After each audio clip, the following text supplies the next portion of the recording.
Hello, believers of Christ. Hope you're doing well. So today I'll be taking you guys through Genesis chapter 10, verse 4. And it says, the sons of Javan, Elishah, Tarshish, the Kittites, and the Rodanites. That's the word of the Lord. Thanks be to God. So this verse has 7 main teachings or lessons we can take away from it. The first one, God is the source of maritime nations.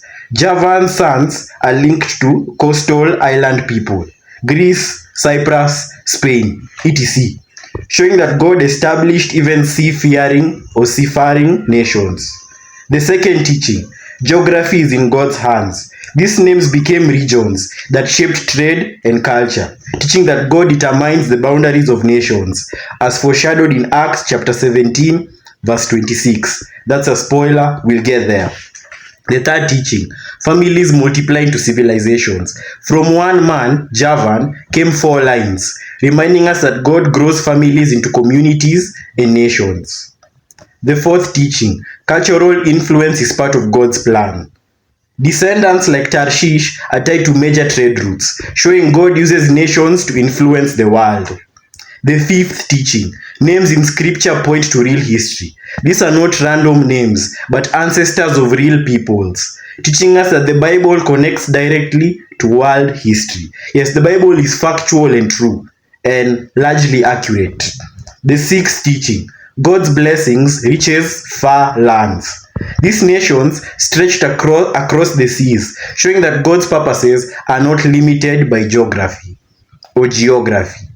The seventh teaching, every nation has a role in God's story. Even far-off peoples like Kittim and Dodanim had a place, proving God weaves all nations into his plans of salvation. We as Christians should remember that God determines where we live and our heritage. We as Christians should value our nations and cultures.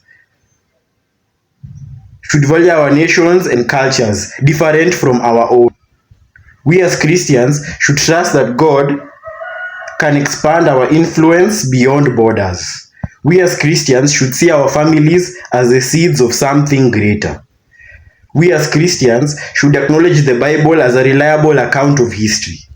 We as Christians should pray for distant nations and cultures because they are a part of God's plan.